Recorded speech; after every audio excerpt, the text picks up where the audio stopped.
안녕하세요. 반갑습니다. 저는 엘카도르와는 정반대의 지구의 반대편에서 살고 있는 대한민국이라는 나라의 화가 안창홍입니다. 이런 화면을 통해서 만난 것이 반갑고요. 특히 또 이번에 오스왈드 가야 삼인미술관과 인류의 예배당에서 초대 전시를 치르게 된 것을 영광으로 생각하고 있습니다. 최선을 다해서 그려낸 저의 예술 작품들을 와서 많이 봐주시고 사랑해 주셨으면 고맙겠습니다. 잘못된 체제에 대한 분노, 표리부동한 것에 대한, 왜곡된 역사에 대한, 그리고 역사 속에서 이름 없이 쓰러져간 사람들에 대한, 그 생명의 존엄에 대한 그런 문제들을 화면 속으로 불러내고 조형화시키고 또 작품으로 엮어내는 그런 것들이 과거의 어떤 우리나라의 질곡의 역사에 대한 문제를 이야기를 하는 것이라면 그 현재 우리가 살고 있는 이 땅에 대한, 이 지구촌에 대한 그 여러 가지 문제들, 소외된 인간들의 삶이라든지 계급으로 여러 가지 문제들을 이야기하는 사회, 부와 빈곤의 문제에서 빚어진 여러 가지 이야기들, 자본주의 사회에서 일어나는 여러 가지 병폐들, 사회의 응달, 쉽게 하면 그늘에 대한 문제들을 파헤치고 고발하고 이야기하는 그런 작업을 지금까지 지속적으로 해오고 있고, 앞으로도 그런 작업들을 이 중심에, 내 작품의 중심에 서 있지 않을까 하는 생각을 가지고 있습니다. 처음에 사비나 미술관에서 결정이 내가 됐다고 전시를 해야 된다.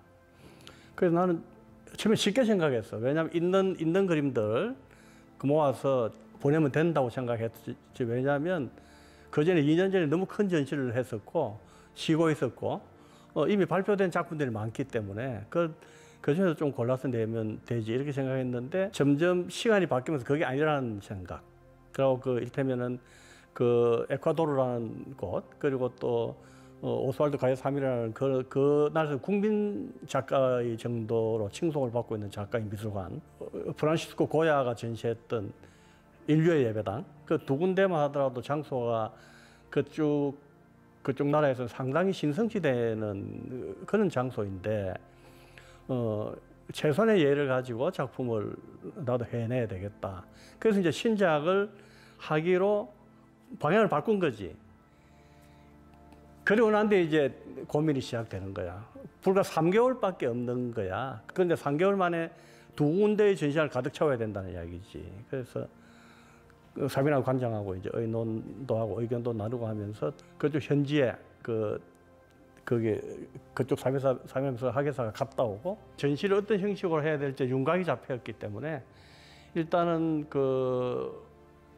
인류의 예배당에는 입체 조형물이 들어가고 이제 오스왈드 가야 삼인 미술관에는 평면 그림만 들어가니까 일단은 부담을 들긴 했지. 그런데 과연 100호를 대략적으로 한 20개 정도를 그려야 되는 3개월 만에 이게 가능할까? 그런데 산전수전 겪은 작가니까 에이 밀어붙여보지 뭐 그런 생각으로 시작한 거지. 나는 일단은 한 작가가 일생을 통해서 변함없이 자기의 꿈을 실천해 초기에 잡고 있던 그런 꿈이라는 게 있을 거 아니야. 그것을 실행해 간다 쉽지 않거든. 특히 우리나라 같은 경우는 자본주의 국가이기 때문에 더 여러 가지 유혹이 많은데 특히 우리나라는 더 어렵겠지. 특히 경제진과 동떨어져 있을 때는. 그런데 이제 그거는 좀 다른 환경이라 하더라도 그렇게 소수민족과 일단 억압받는 사람들의 편에 서서 그림으로 헌신하고 또 실제로 보니까 체게바라하고도 친구 그런 혁명적인 의식을 가지고 사회의 분노를 표출하고 그렇게 하기 쉽지 않거든. 작품의 좋고 나쁨을 떠나서 그런데도 불구하고 그렇게 혁명가로서의 활동을 하면서도 끝없이 자기의 그림을 창작욕을 불태웠다는 거. 작업 양반도 엄청나더라고. 그래서 그런 것들이 사실 좀 경이로웠지. 왜냐하면 우리나라 뭐 비슷한 환경 속에서 있어 왔던 그런 화가들 그림 속의 분노나 사회에 대한 어떤 일단 억압에 대한 이런 저항 같은 게 전혀 없거든, 그림 속에서.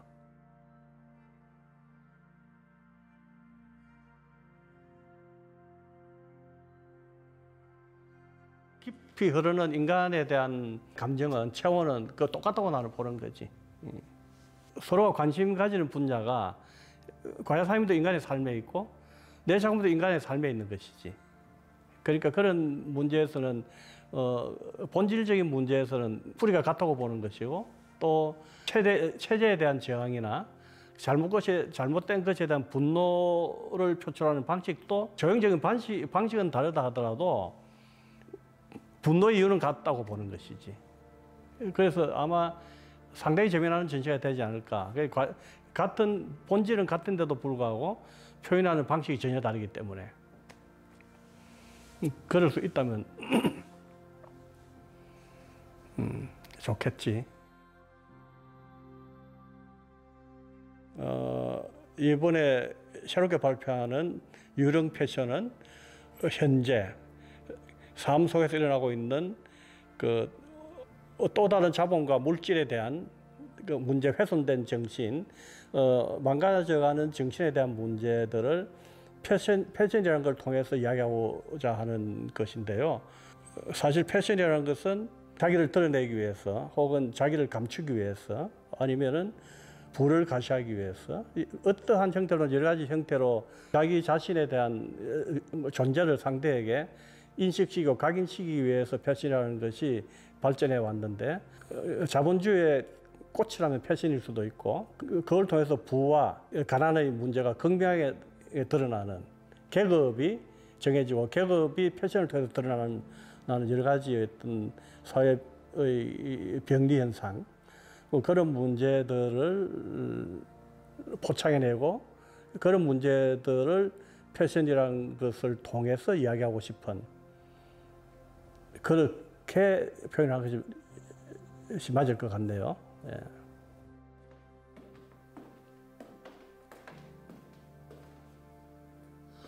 이 유령 패션이 탄생하게 된 배경은 스마트폰을 만지면서부터 시작된 것인데, 이 사실 스마트폰이라는 것이 이 속에 엄청난 세계가 들어있다는 거지.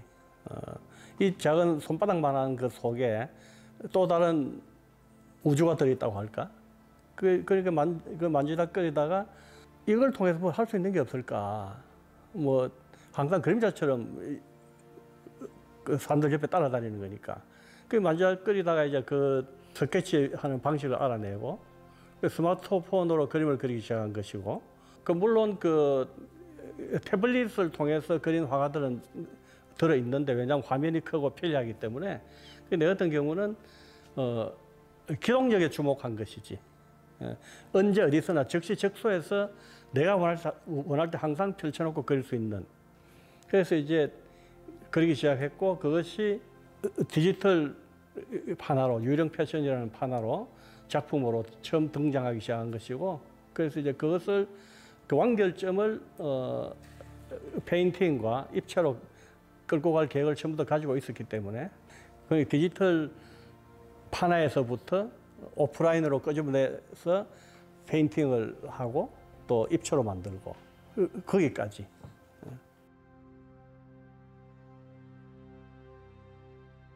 처음에 디지털 판화를 할 때, 처음에 계획했던 걸 판화를 하고, 내 그림들이 원래 그래 단계적으로 조금씩 전혀 다른 형식까지 끌고 가는 건데, 처음에는 디지털 판화로 만들고, 그 다음에 페인팅을 한다고 생각한 거지. 페인팅으로 발표를 하고, 마지막 단계에는 페인팅과 입체가 같이 한 장소에서 발표가 될 것이다. 그런 계획을 막연하게 잡고 있었던 거고, 그리고 사실 이 전시에 대한 계획은 에콰도르의 전시하고 관계없이 진행 중에 있었거든.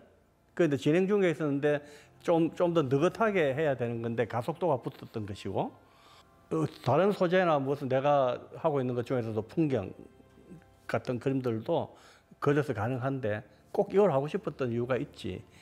앞으로 계속 우리 주변의 환경이라는 것이 문명이라는 것이 거의 뭐 벼랑 끝까지 치달아가고 있고 이런 것들을 좀 더 긍정하게 작업을 해서 사람들에게 보다 더 적극적으로 보여줘야 될 필요가 있다.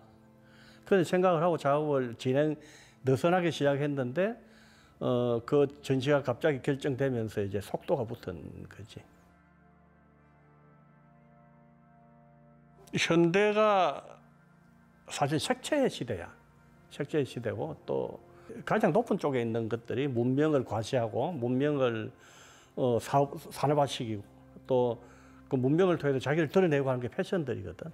그래서 그 패션을 통해서 우리들의 삶을 우리 현재의 위치를 좀 더 적나라하게 좀 까발려 보고 또 직시하는 껍질 속에서 나와서 내가 방금 벗어놓은 껍질을 바라볼 수 있는 그러면서 우리의 앞날을 예감하고 직시할 수 있는 그런 자세가 필요하지 않겠나 그런 생각으로 시작한 거지. 예. 그러니까 이게 현대든 근대든 과거든 현재든 시간과 관계없이 어느 시대 어느 시간 속에서나 패션이라는 건 존재하고 그 패션이 가지고 있는 성격은 거의 비슷하다는 이야기지. 다만 색깔과 형태와 그 시대에 걸맞게 바뀌어갈 뿐이지 그 패션이 가지고 있는 의미는 거의 비슷하거든. 아마 그러니까 그쪽 나라의 사람들도 아마 그런 관점에서 읽어낼 거라고 나는 보는 거지.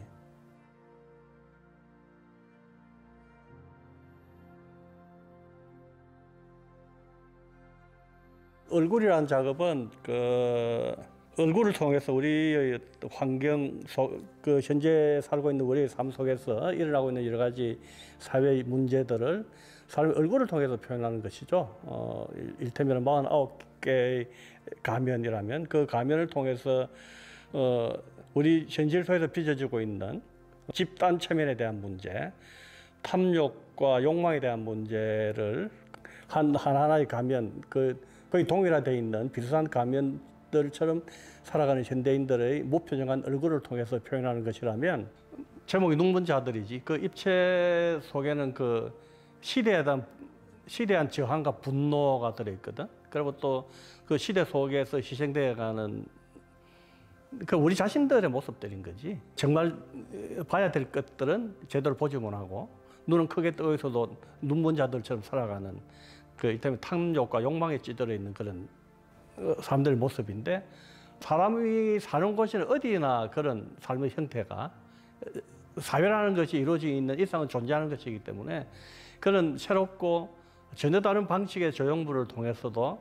동질의 어떤 그런 것들을 읽어내지 않을까 하는 그런 생각을 가지는 거지.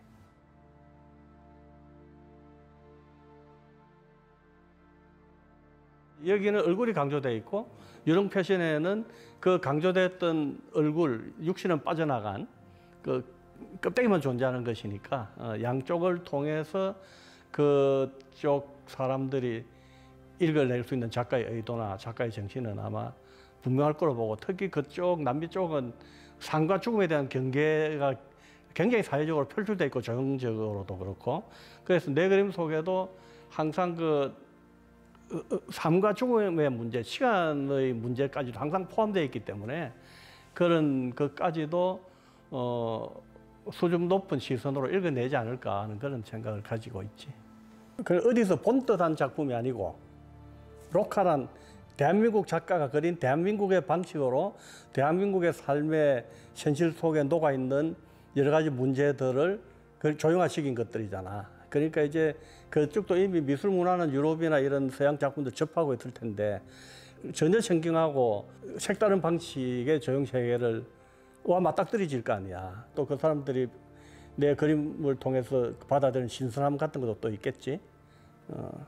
그런 걸 기대하고 있는데 일단은 전시가 되고 어떻게 될지는 이제 지켜봐야 되겠죠. 제일 작가가 보람을 느끼고 행복해질 때는 관객들이 작가가 의도한 것들을 읽어내고 같은 동질의 마음을 가질 때 그리고 또 내 쪽 편에 서서 자금을 아껴줄 때 그런 보람을 느끼는 건데 그쪽 분들도 내가 평생을 통해서 이야기하고 싶어하는 그런 작품으로서 이야기하고 싶어하는 것들을 읽어내 준다면 그만큼 더 이상 행복한 게 없겠지.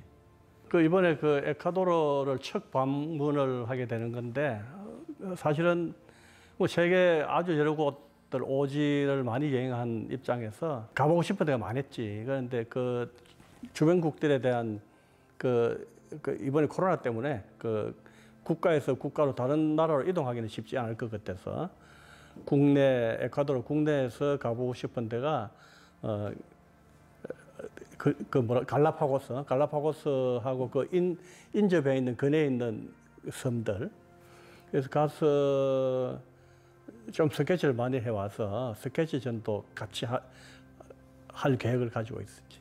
내년 봄에 사비나 미술관에서 귀국 보고전이 열리는데 그쪽에 한 주 코너를 갈라파고스 스케치전으로 벽면을 채울 거라고.